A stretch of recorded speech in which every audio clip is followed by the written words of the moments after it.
All right, ladies and gentlemen, welcome to a new, brand spanking new episode of Deadmen Plays. I'm Ken Johnson, and this is my co-host, Dan. I'm Dan. Hi. And we're going to be trying a couple different games for you today, but this first one is actually one I'm not familiar with. Shatterhand. It's the best. It's so amazing. So while we go ahead and press the start button here, I am literally playing this completely blind. Backstory, you're a punch master. And as such, it's your sworn duty to connect fist with face. Well, I found the punch button. I think that's all I need to know. Okay, so beat up them boxes. You need dead goods. Yeah. All right, then. This seems to make You can really hammer on that attack button, too. Here you go. Yeah, I think I'm starting to understand this game. Potentially. It's one of those 8-bit classics where the motives lie in reaching the right side of the screen. It's a classic tale.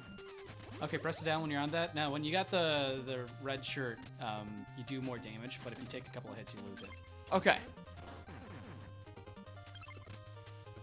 This reminds me actually like the art and different factors of this game remind me of a couple different things.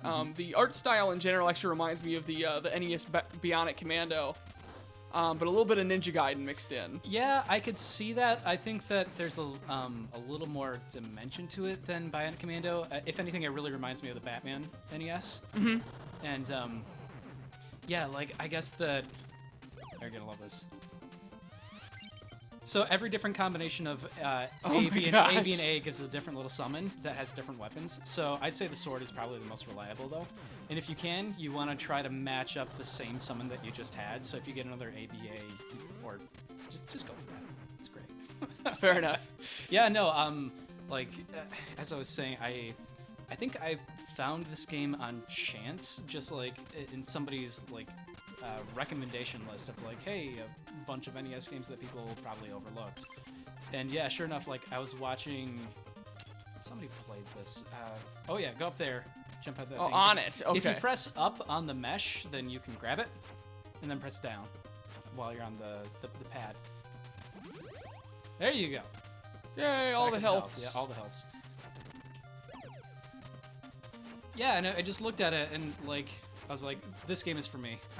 I need it. So it was kind of one of those, like, I wasn't going into this game blind, but, like, everything that I had seen, it just looked like,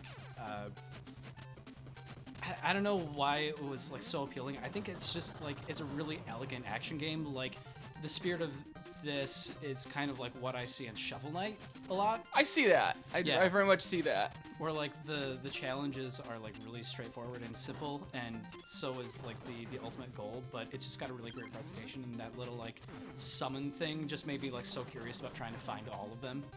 Right.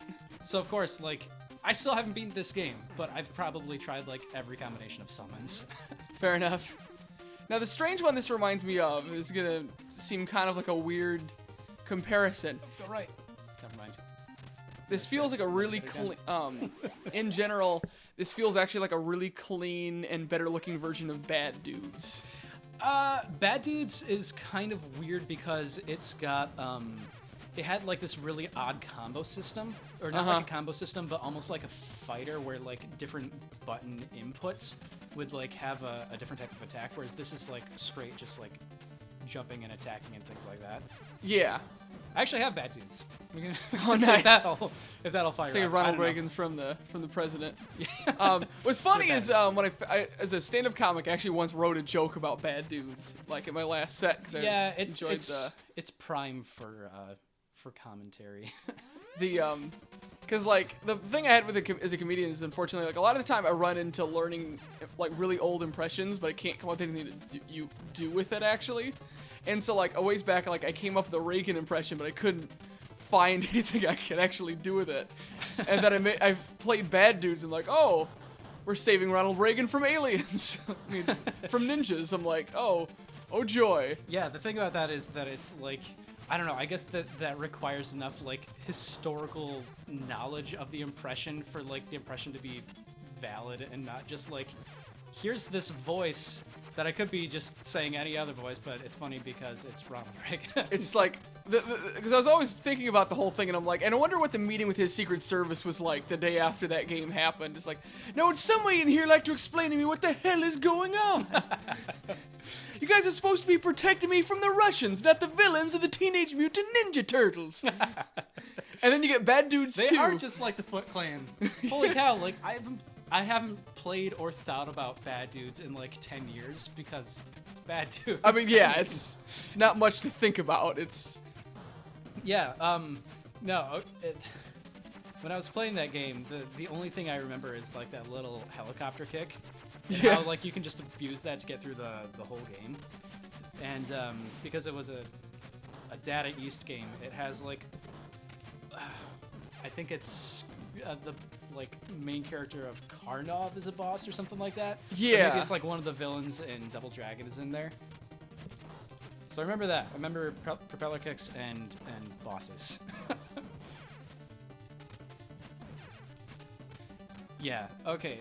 The bosses in this game are like this one's pretty reasonable, but the ones later on are almost impossible if you don't have power-ups. I see. So it's kind of one of those games where Oh, here let's go ahead and give I'll go ahead and give it a shot. give him a second chance here. Yeah, it's like you kind of just need to know what's gonna come up.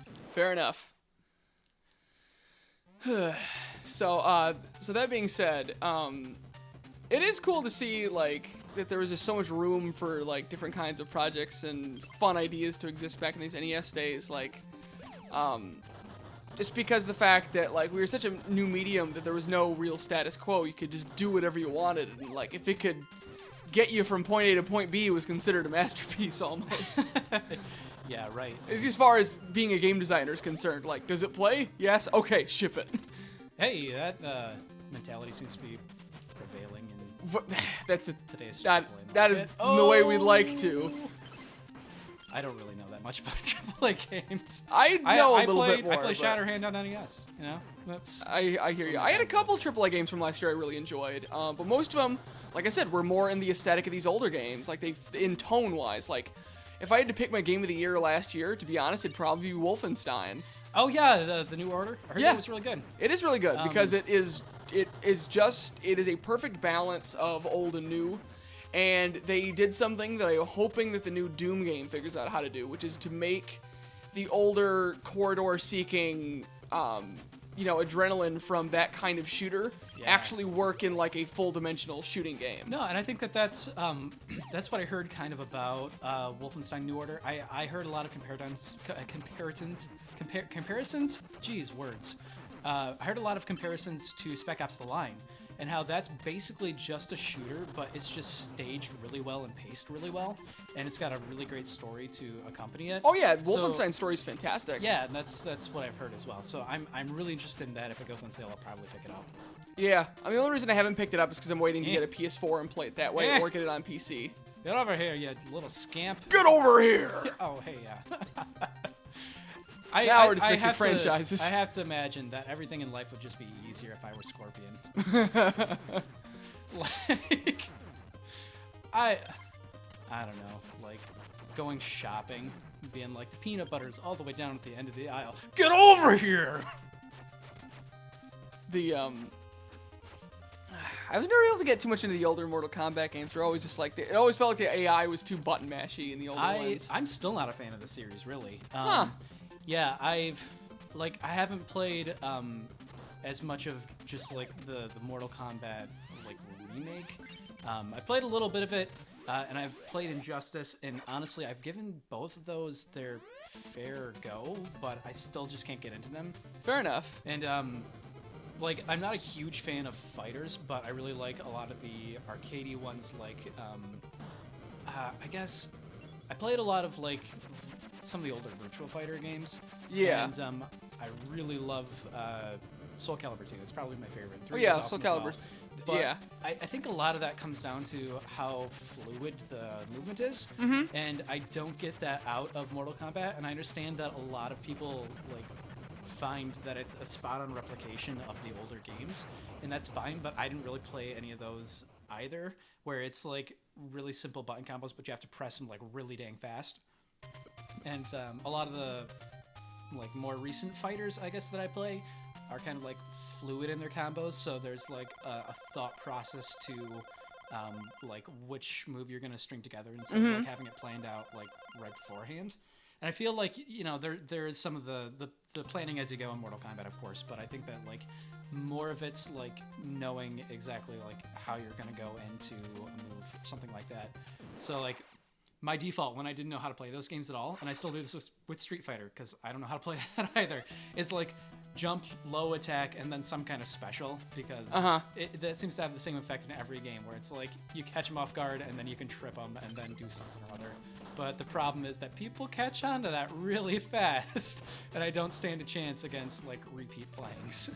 I hear you. With Injustice, I found that like one thing that helps it quite a bit is just that I like it because the style is a little bit different than Mortal Kombat, because although the engine is mostly the same, the emphasis in the combat is more highly driven towards a special move combat rather than through directly strung combos like a Street Fighter or something like that. The problem is that it leaves you on either one of two extremes. If you're not actually having someone to play with, like a human character to play and learn the same way with, is either that you end up with AI who's more driven towards string combat, which is a little bit harder to learn to fight against, or you end up with newbies who learn one combo, and the game is a little bit like you can't like intentionally just button mash and get away with it, but it is easy to exploit.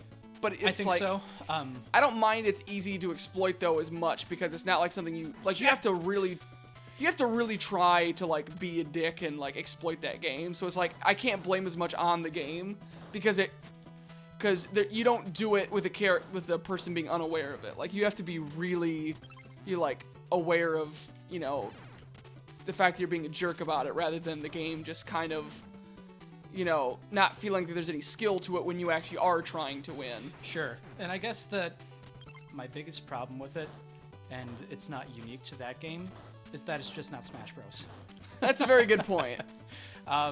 Yeah, no, it's like I'm not really into fighters, but I love that game, and I have, since it came out. So that's my subjective bias, and I'm gonna stand by it. It just needs more fighters need to be Smash Bros. Well, I will at least say that I would, as much as I think that the format does work for a lot of fighting games. I would definitely love some people doing some more varied experimenting in the than just normal traditional 2D fighters.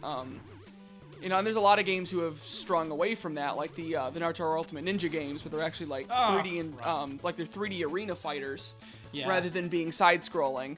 Which the Clash of Ninja games were fun, but like when you have a show like Naruto 2D fighting game, just doesn't get enough done. Like it isn't. Yeah, no, I've never gotten. Oh crap! I should have learned my lesson. I've never gotten into those games, or like the Dragon Ball ones, and one of my friends is like really into them.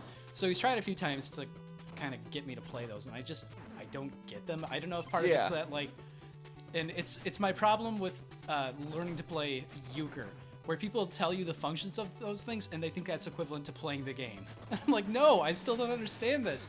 Like, I might know what a button does, but I don't know any of the strategy of this game. Yeah.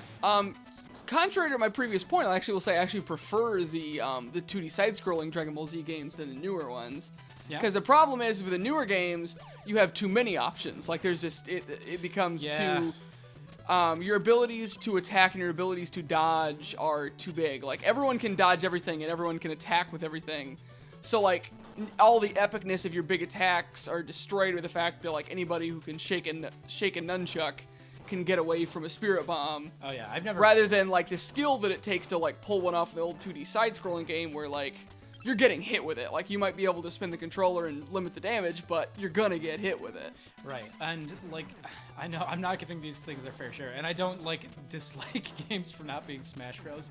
It's just like that's been the ultimate kind of fighting experience, and just there's like game experience. I can't think of any game that I get as immersed in as Smash Bros.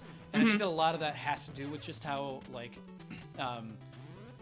kind of intuitive and fluid the series is. Yes. Like even in the recent release of the new ones, it's like there are all these new characters, but probably within one match, I at least have an idea of how I'm supposed to be playing them, just because like I generally understand how they map like attacks to those characters. So their decisions to be like an over will probably result in something that's gonna like either shoot over or like propel me over or something like that, and up's gonna be some kind of recovery. Yes, that helps you a lot in encouraging you to experiment and play with as many varied different characters as possible. Right. But part of me wonders if that's just like my own familiarity. Yeah, that is what makes them so inclusive, for sure. Where they become very much more focused on being they're more based on being an easy-to-play, impossible-to-master kind of fighting game, which, don't get me wrong, I wish more fighting games were like that in that spirit. Yeah, it's because really in a league of its own, and it's not fair for me to, like, compare other fighting games to it. Well, to be fair, I mean, that's my biggest problem with Street Fighter. Street Fighter is so uninclusive. Yeah. And a big portion of their fighting system is built on being difficult to shy away new people. Like, I tried playing Zangief only because he's like one of my favorite characters in that series, regardless, just as a character. And then I look at his combo system and trying to get everything down, and I'm like, there is no reason you could justify to me why 2 complete circles of a control stick is necessary for any combo. Yeah, right. There's no reason for it other than for it to just be difficult for the sake of being difficult. Right, and that's why in all those games, I've only played Ryu, because Ryu is like, he makes sense. Yes! I guess maybe Guile too, but like I just never knew Guile's combos. Hey, maybe we should play Street Fighter 2. Oh, jeez, I'm so bad at Street Fighter 2. I'm terrible at all Street Fighter games. Yeah, look at this double boss nonsense. What is that even? I don't know. It is a crab being chased by fire. It's heresy, that's what it is. And now I'm quite in a pickle, aren't I? See now, frightful chap. You just I'm just like, take the hit and walk away, man. Just take the hit and walk away. Okay, here's the. There's a trick to this guy, and it's to get him to go underneath you, and then just stay in here until loop like that. Oh, so getting off of fighters, but in relation to superhero stuff, the Fantastic Four trailer just came out a couple of days ago, and I haven't heard many opinions on it. Just a couple of people, primarily the one who showed it to me. Right. Because I avoid, I don't know. I just don't go out looking for what like people are saying about it. But there's apparently there's a Fantastic Four trailer out. Yeah. It's just like there's maybe a movie in the there near might future. be. I mean, with as much crap as they've had, it's like I heard that the director had to go out and like reshoot footage. Oh yeah, for he it. demanded new footage be shot. Yeah, so like I know a lot of people have said, oh yeah, that's usually not a good sign, but Of course, you can say the same thing about Ant-Man, but God, okay, both of those are just they seem like a total mess at this point. I've been following them only in like the people involved, but not really like any process. I know that Edgar Wright was slated to direct Ant-Man, and that's why I was really excited for it. oh yeah, absolutely. Because God, he's like one of my favorite directors. Yeah, but he's second or third favorite for me. yeah, and for that I was excited, and then I was like, oh, Paul Rudd's gonna be in here too. That's gonna be great. And then I heard that he was either let go from the or He left. Edgar Wright left, yeah, and I all of a sudden had significantly less interest in it because I don't care about the canon. I don't care about these characters, and that goes for pretty much all of Marvel. Huh. I'm just really interested to see kind of how the directors fit into that Marvel formula, because that's really what I've been seeing since like Avengers. Is that there's a very distinct formula that they want. Like Marvel is very specific with how they want their movies to look, how they want their movies to play out. But the good directors like They know how to fit as much different kind of tones into. Yeah, so I'd say that like that's one of the reasons that I think that Guardians of the Galaxy is possibly the best Marvel movie to date. It's because it's still very familiar structurally to other Marvel movies, but it's got his style all over it. Oh, absolutely. I mean, Yeah, I've I been love following that. James Gunn for a long time, and there's like, it's the main thing that bugs me when people have the whole like, why aren't there any original movies out these days? And I'm like, sure, the Guardians of the Galaxy are in fact based off of comic book characters, but like, you can't watch that movie and not feel for a second that the characters that the Guardians in that movie aren't in fact, you know, James Gunn's characters. Yeah, right. It's like a lot of the humor is like very distinct from his stuff, be it his shorts or his features. Or his video game. Or yeah, wait, his video game? He was the director of Lollipop Chainsaw. No kidding. Yeah, That's him. great. So if you're ever curious what it was like to have Tara Strong, Michael Rosenbaum, James Gunn, and Suda51 all working on the same project together. I've seen that played a couple of times. And, oh god damn it! Now I'm gonna have to like If actually play you it. if you like the overall gameplay style of more like combo based, like Devil May Cry kind of like arcade, get the highest score, beat it a couple times kind of games, Lollipop Chainsaw is a really funny and really good one of those. Yeah, no, I just really love it's the, short, but it's amazing. the tongue-in-cheek charm of it all. But anyway, yeah. No, I really like that.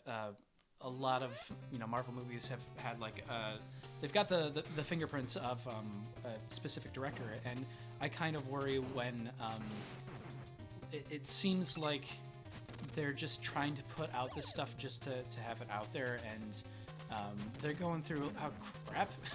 Like they're going Like- through a lot of movies. They're going through a lot of movies, and I start worrying about them like oversaturating Marvel.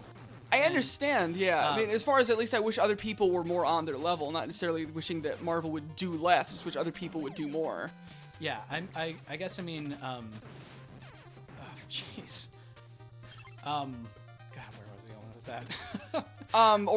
Possible oversaturation of Marvel. Yeah, I think that it kind of needs a break. I really I like the ones that I'm really surprised by, like Winter Soldier. Oh yeah, absolutely. I was blown away with that one, but at the same time, I kind of feel like it's definitely getting to that point where that formula is getting worn out, and Well, a lot of people are thinking that Avengers 2 is going to be the one to mix that up, because as everyone knows, like, the second movie in the trilogy is usually the sad one. yeah. So a lot of people think is like, episode 2 of Avengers is going to be like the, shit's getting real movie of the trilogy. Because you can see a little bit of that ushering in Winter Soldier, with that being the darkest tone of the Marvel movies so far. Yeah, and that was honestly- the closest one to actually setting up, like, of the movies that got released between Avengers, the two that did the most work actually setting up what Avengers 2 was going to be were Iron Man 3 and Captain America 2, which were the two darkest and least Marvel formulaic of the 4 or 5 that got released. Yeah. And I think that's going to speak to our end film come this May. Yeah, I guess that could be true with the sequels. I guess. Sorry, like trying to get through this and talk. I hear you. Super frustrating. Yeah, I guess I could see that. If there's like, I think that Whedon, like in all of his shows, he's always had like a very strong direction for like Endgame or End series. So I think that there's going to be a really good chance that it does something like it takes a turn for Marvel.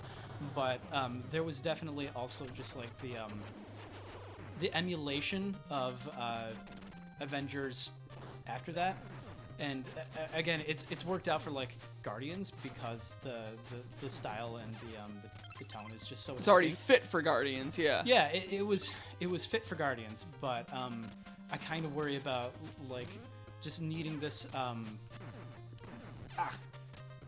crud.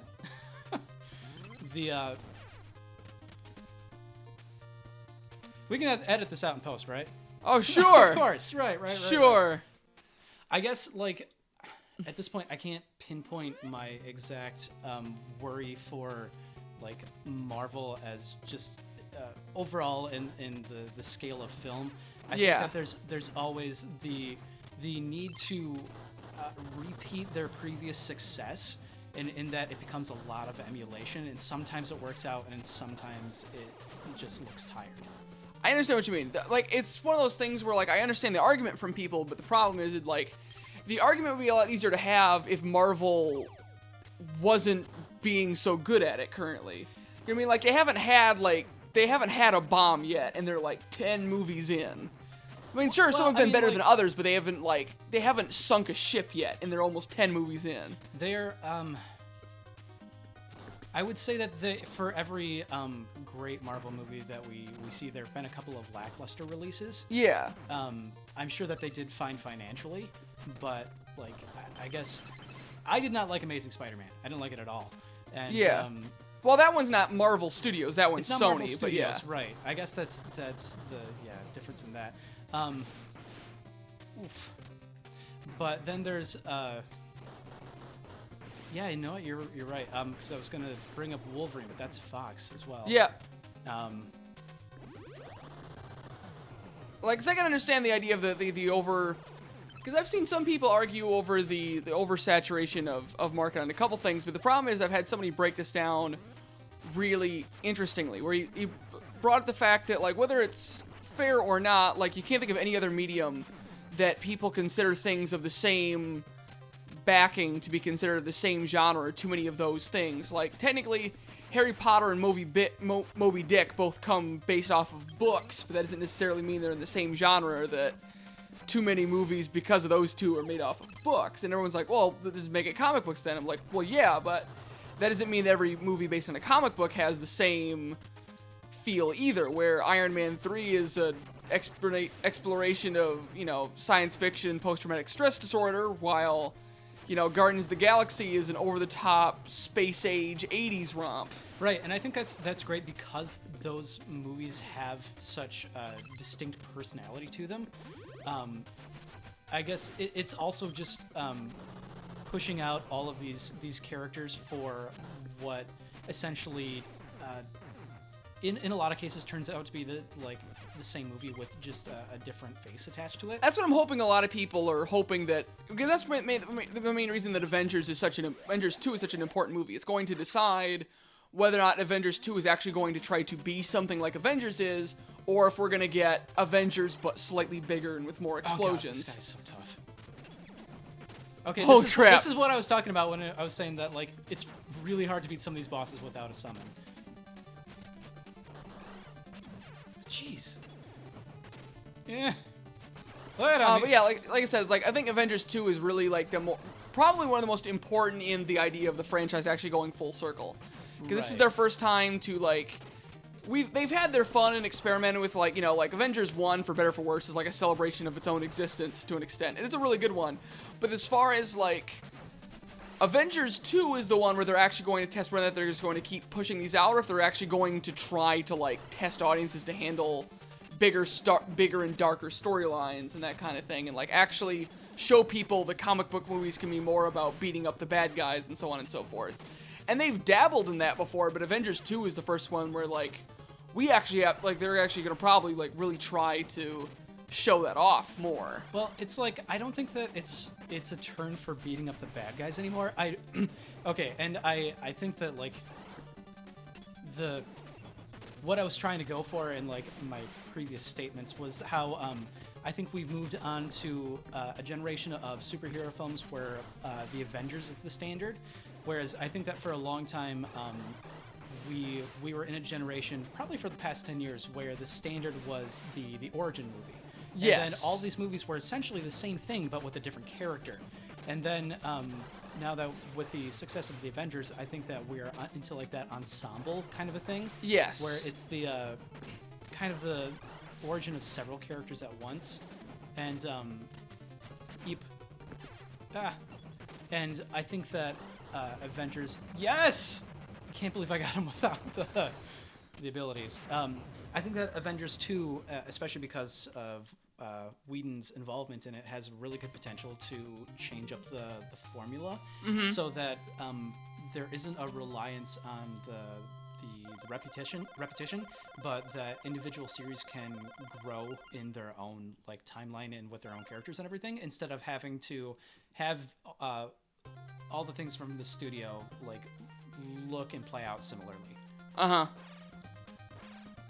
But I think in general, I think with the Avengers thing is that really pulling forward is mainly the idea of the, we don't have to be as linear with storytelling anymore. Where like, I know some people can sometimes complain about the idea of films being drawn out to multiple parts and that kind of thing. But like with the advent of the internet and how accessible it is to like find other pieces of source material connected to movies, I think the realm of people being able to properly tell like bigger, more expansive stories that are like they're really good stories that just happen to take longer than an hour and a half to tell. I think that is like a big point of where our future in filmmaking is going to go. Now, to be fair, there's a lot of room to mess that up, and it's going to be good when it's good, it's going to be bad when it's bad. But I don't think that mentality that has been brought forth by the Avengers movies is going away. Right now, people are trying to copy the formula of Avengers, but they don't realize that they need to copy the quality of the Avengers. And that happens every time something big and revolutionary comes out. People try to copy the exact formula, where people are like, oh, what are these things that Avengers did? Well, they did a big sprawling universe, and they did, all these kind of casting decisions and all this, but anyone goes out to say, like, have you guys ever thought that, now hear me out on here, it might be crazy here, but like that Avengers might be good because it's good, like it made money because it's good. Like right. If you actually put legitimate effort into a movie, people will be able to tell and people will go see it. I think that's true. I think that what I do like is that I want to say that Marvel has really ushered in a lot of quality and care for people that have for things people have been nostalgic about, instead of just seeing it as an opportunity for profit. And but at the same point, though, they've never shied away from feeling to change away from the source material when they've wanted to. Right, no, I think and they've had some pretty big balls to make some of the changes they've made. And I'm glad they made them, though. But, like, they do respect the comic book fans, but they do not let they're very clear with the comic book fans and being like, no, we're the ones in charge. You're not in charge of us. What I mean to say, I suppose, is that what Marvel Studios, and especially in their choice of directors, have just gotten is that they understand the thematic ideas behind the characters without needing to adhere to the canon. Mm-hmm. And that's really worked out for them. But at the same time, I think that they actually give fans of that material more credit than other film producers do, and more understanding that they can still appreciate these things because they're good movies that may take liberties with things that are... Yes, like when you understand the essence of the characters and their stories, that gives you more license to change the little things, because you realize why the things were that way in the first place. Like, oh no, this guy with the shield is audacious. Anyway. Yeah, I think that like once you understand the essence of why things are, rather than just copy and pasting things that happen in the storyline, then you're going to be more successful in taking the liberties that you take. Yeah, I do think that their marketing in a lot of this stuff, it's, how do I say it? Like, a lot of their teasers wind up being the same thing and not really giving anything away except for some images. Fair enough. And that's really what I got with Fantastic Four, and why I'm not overwhelmingly excited. I'm not hating it in advance. It's just kind of there. And that's I understand that. Yeah, I feel about a lot of. I think that's partially because stuff. Marvel has earned the right to not show you as much, for lack of a better term. Like it's not just that it's showing us that much. It's that like they're great at generating buzz. They're great at showing those characters and then showing something distinct about them that's like in a new light or whatever. Like I'd say, just their little glimpses of the Thing and the Human Torch. It's smart marketing, but at the same time, they're really good at teasing without substance. And I mean, you could say that's what a trailer should be, but it just it winds up that I'm never excited for a Marvel movie in advance. I'm really not unless like it's got a director attached that I'm really familiar with, or I'll just, it's involved in like a specific storyline or something. Or like I'll that. just go see it and it turns out being really good, like Winter Soldier. But like, yeah, I understand the feeling though. Like after a while, with the consistently good that they are, even if the films are significantly different, or even if they do good things, it's the same reaction people have sometimes with Mario games. It's like after a while playing enough Mario games over and over again, it's hard to come up with something else other to say than, oh, look, here's another good one. Yeah. But at the same time, you play it and you're like, oh, Well, here's another good one. It's like, here's another thing. I don't think it's going to be good or bad. It's just a thing. And, oh, jeez. That's how I've really felt about, like, Marvel stuff. And I guess, I'll probably see it, but, yeah, I never really get excited for Marvel stuff in advance, except for, like, Avengers I'm excited for because, I really like Whedon stuff. I was excited to see what would happen with Ant-Man because Edgar Wright was involved. But, yeah, I don't know. I think that... Well, at the same point, though, even going with what... I think it's so cool, though, that, like, seeing the impact that Avengers has even had so far. It'll be cool to see if they pull off this whole thing, because they still have a ways to go. Yeah. But, like, at the same point, they have made a bigger influence than people are going to realize. The fact that, especially with the way that people... Yeah. Like, I think it's so cool that, like... I don't think people have even, like, realized that, like, the influence that they're already having with the way that people have changed the serialized nature of film as far as the way we interpret sequel and all that, to the extent that, like, as a person who went to film school, I know the kind of way that those film school books and all that thing are portrayed.